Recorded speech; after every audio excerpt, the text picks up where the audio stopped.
What I want to do in this video is talk about the two main ways that triangles are categorized. The first way is based on whether or not the triangle has equal sides, or at least a few equal sides, and the other way is based on the measure of the angles of the triangle. So the first categorization right here, and all of these are based on whether or not the triangle has equal sides, is scalene. And a scalene triangle is a triangle where none of the sides are equal. So for example, if I have a triangle like this, where this side has length 3, this side has length 4, and this side has length 5, and this side has length 5, then this is going to be a scalene triangle. None of the sides have an equal length. Now, an isosceles triangle is a triangle where at least two of the sides have equal lengths. So, for example, this would be an isosceles triangle. Maybe this has length 3, this has length 3, and this has length 2. Notice, this side and this side are equal, so it meets the constraint of at least two of the three sides have the same length. Now, an equilateral triangle, you might imagine, and you'd be right, is a triangle where all three sides have the same length. So, for example, this would be an equilateral triangle, and let's say that this has side 2, 2, and 2. Or if I have a triangle like this, where it's 3, 3, and 3. Any triangle where all three sides have the same length is going to be equilateral. Now you might say, well, Sal, didn't you just say that an isosceles triangle is a triangle that has at least two sides being equal? Wouldn't an equilateral triangle be a special case of an isosceles triangle? And I would say, yes, you are absolutely right. An equilateral triangle has all three sides equal, so it meets the constraints for an isosceles. So by that definition, all equilateral triangles are also isosceles triangles, but not all isosceles triangles are equilateral. So for example, this one right over here, this isosceles triangle, clearly not equilateral. All three sides are not the same, only two are, but both of these equilateral triangles meet the constraint that at least two of the sides are equal. Now down here we're going to classify based on angles. An acute triangle is a triangle where all of the angles are less than 90 degrees.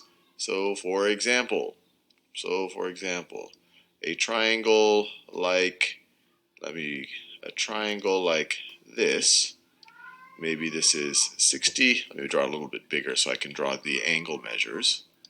So a triangle, it's a little bit less. I want to make it a little bit more obvious.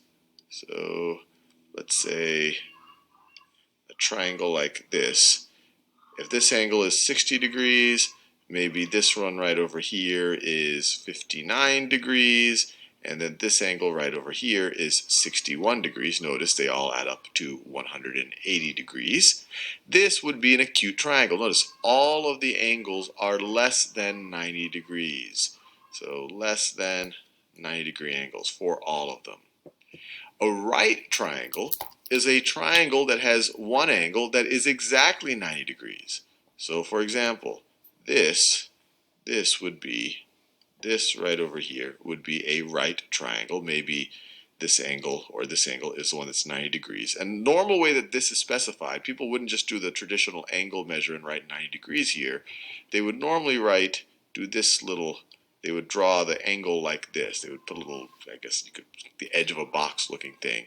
And that tells you that this angle right over here is 90 degrees. And because this triangle has a 90-degree angle, and it can only have one 90-degree angle, this is a right triangle. So that is equal to 90 degrees. Now you could imagine an obtuse triangle based on the idea that an obtuse angle is larger than 90 degrees. An obtuse triangle is a triangle that has one angle that is larger than 90 degrees. So let's say that you have a triangle that looks like this. A triangle that looks something like this.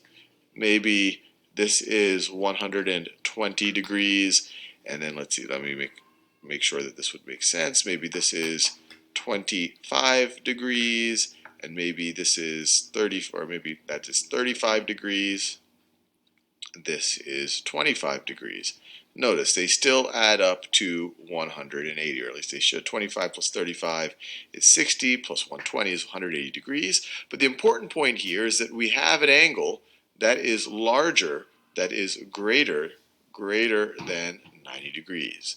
Now you might be asking yourself, hey Sal, can a triangle be multiple of these things? Can it be a right scalene triangle? Absolutely, you could have a right scalene triangle. In this situation right over here, actually a 3, 4, 5 triangle, a triangle that has lengths of 3, 4, and 5 actually is a right triangle. This right over here would be a 90-degree angle. You can have an equilateral acute angle, acute triangle. In fact, by all equilateral triangles, because all of the angles are exactly 60 degrees, all equilateral triangles are actually acute. So there's multiple combinations that you can have between these situations and these situations right over here.